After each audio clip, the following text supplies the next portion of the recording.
Alright, so this is the first video on social psychology. So this is specifically looking at Module 56. So, social psychology, what exactly is it? Social psychology is basically looking at how people think about and influence and relate to each other. So how we interact with each other, how what we think about each other and how we influence each other. So Module 56 is specifically talking about social thinking. So what exactly do you attribute people's behavior to? Do you attribute people's behavior to their personality characteristics or more to their environment? Well, for the most part, we all follow this kind of fundamental attribution error. And this is this idea that we oftentimes more often overestimate the influence of personality on somebody's behavior more so than their environment. And so you oftentimes will blame the person rather than the situation. There's lots of different examples of this. In class, we looked at an example where you had to evaluate yourself on some characteristics, and then you had to evaluate me.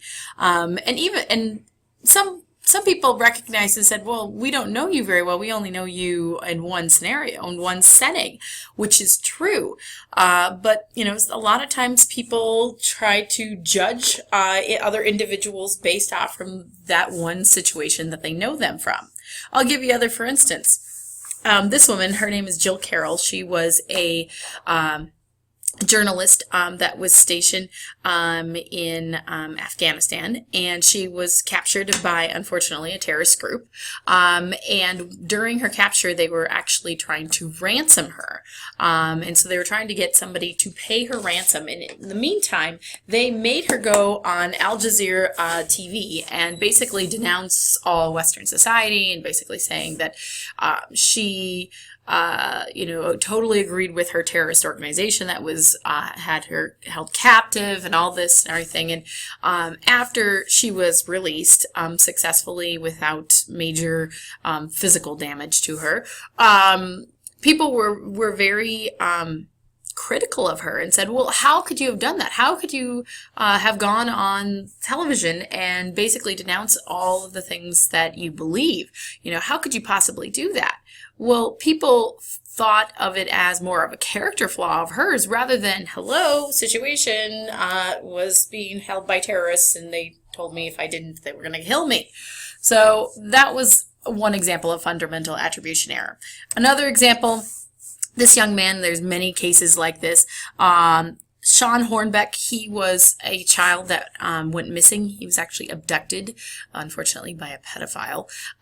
He was abducted and held captive, and I believe, if I remember correctly, he was abducted, I think, when he was like 12, and he was held captive for about 4 years. The only reason that anyone ever found him was because his abductor actually was going to take another child, and he did take another child, and then the two boys actually escaped. But a lot of people after the fact, when they interviewed Sean Hornbeck and they asked him, you know, what was going on and those kinds of things, and he was living with this abductor not too far from where his family lived. His abductor would oftentimes leave him in the apartment by himself, or that he would take him out, and they would go places together. And people would say, oh my gosh, why didn't you leave? Why didn't you go and, signal to authorities when you were out and about that, hello, I'm somebody who's abducted, help, that kind of a thing. But again, people attribute it to his personality and saying, oh, well, why it was his personal fault rather than the situation. He came out and said that his abductor actually brought him out in the middle of nowhere, put a gun to his head and said, if you ever attempt to escape, I will kill you. Hello, that's a huge impact on his behavior. So this is one of those things where a lot of people don't attribute the environment to the way people behave. So, how does attitude affect behavior and vice versa? Does behavior affect attitude? Well, first of all, attitudes do affect behavior, especially when you pay attention to them. There was a study that was done where it looked at students in an artificial classroom setting. So they had a classroom probably similar to this. I was trying to find a picture where it had a classroom with a mirror in it. So there was a classroom with a mirror in it, and they had another classroom where there was no mirrors. And they had a test that was being taken by these participants, and it was a time test. And so there was nobody in the actual researcher was not in the room when they were taking the test. The time was up. They knew how long it was going to be, so maybe there was probably a timer or something in there. And they watched to see which group actually, quote unquote, cheated and continued on with the test, even though the time was up. And what they found is that the group that actually had mirrors surrounding them while they were taking the test was less likely to cheat than the ones that had no mirrors. Also, there's been some other studies that look at, for example, if you're dieting, you go to the cabinet, you go to the refrigerator, and you grab something that maybe is not so healthy of a choice for you. And they said that, maybe just placing a mirror on the cabinet or on the refrigerator could potentially remind you of your diet and make you make some more healthy choices in your snacking. You can either affect people's attitudes directly through what we call the central route persuasion, or through secondary clues, through the peripheral route. So the central route persuasion is actual facts, figures, information, whereas the peripheral route is kind of the dressing of it. How do you dress it up, the information?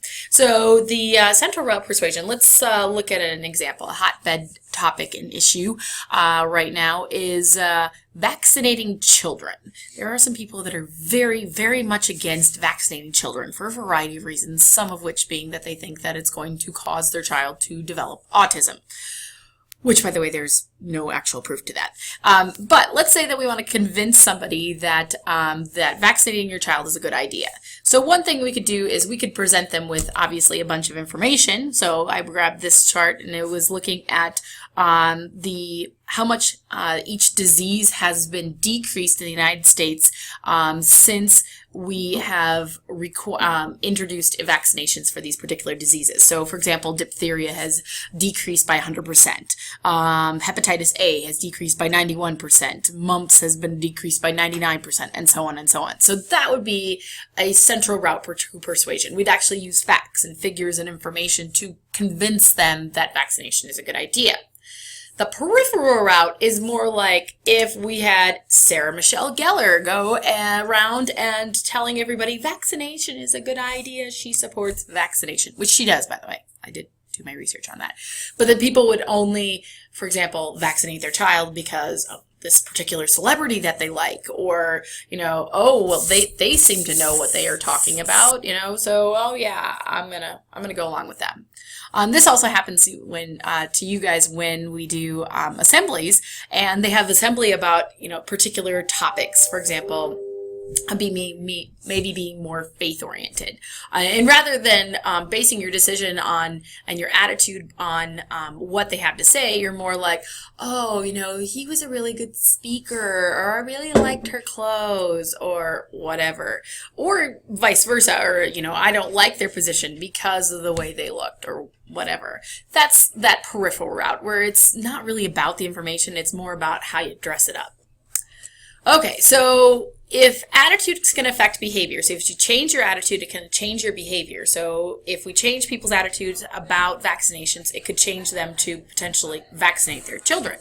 But could you do the reverse? So how about when behavior affects attitude?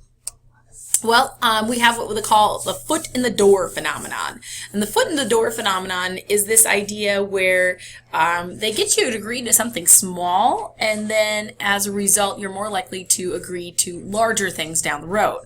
So, for example, if you're talking about if you've ever bought a car, maybe you've been around when your parents had bought a car, or maybe you bought a car, but sometimes they do this, it's a little sneaky, but, you agree on a price for a particular car. So maybe you agree on $10,000 for this car, right? And then the salesperson, you're filling out the paperwork, they leave, and they go talk to their manager, and they come back, they're like, oh, I'm really sorry, but, my manager says that I can't sell that car for $10,000. That's way too low of a price.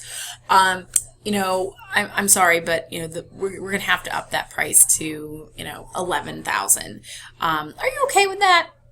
You're more likely to agree to that because you already agreed to the $10,000 than if they would originally come out and said, oh, the price of the car is $11,000. Okay, so you agree to small things, and then that makes you agree to bigger things. I had another student in class that mentioned she had this happen recently where somebody called her up and said, hey, you want to come to Chouinard and help us do a service project for an hour? And she's like, sure, okay. So she goes to Chouinard and she shows up and they say, oh yeah, we're going over here. We're going to this location instead. And oh yeah, it takes an hour just to get there.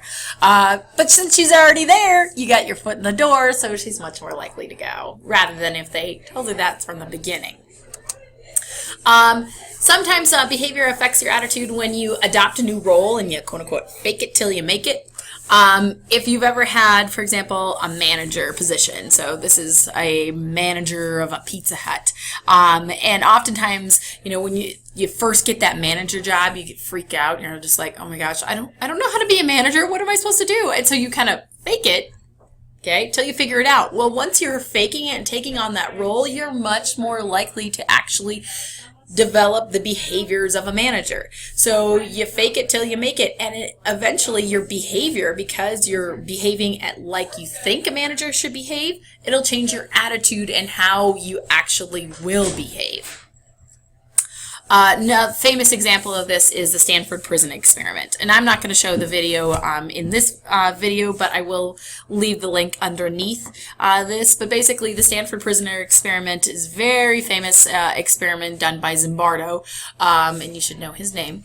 Zimbardo basically decided that he was going to look at how much they take on the role of prisoner and guard. So he got a bunch of volunteers, male college students from throughout the country. He randomly assigned them to be a prisoner or a guard. And they created a prison in the basement of the Stanford psychology department. The experiment was supposed to last for 2 weeks, and they had it all set up. They had cells, and they had they even had a day where they had family visit them, and they had a chaplain visit them. But basically, what they found is that as the experiment went on, initially they were all very hesitant about their behavior and their roles. But as the experiment went on, they were much more likely to take on the characteristics of an actual prisoner or an actual guard, and they tended to forget that they were actually an experiment and they could quit. It was a very interesting experiment, very famous. But it only lasted for 6 days because in the end, Zimbardo actually had to call it quits because it was getting a little too real. Other examples of behavior affecting attitude, cognitive dissonance. Cognitive dissonance theory basically explains why we bring our attitudes in line with our actions. We basically do this to try and get rid of this discomfort.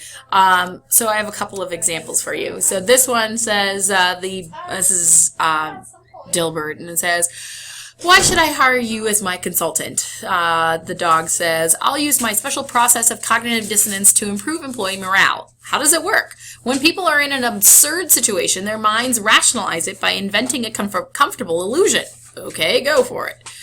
Isn't it strange that you have this dead-end job when you're twice as smart as your boss? The hours are long, the pay is mediocre, nobody respects your contributions, and yet you freely choose to work here. It's absurd. No, wait, there must be a reason. I must work here because I love the work. I love this job. Next. Again, you're going to basically change your behavior or basically change your attitudes to reflect your behavior. So as you become more, for example, involved with a particular cause, you'll all of a sudden be much more likely to change your attitudes about it. So, for example, if you become more involved and your friend invites you to, like, for example, a pro-life group, and you're like, all right. The more involved you become, the more likely your behavior will change.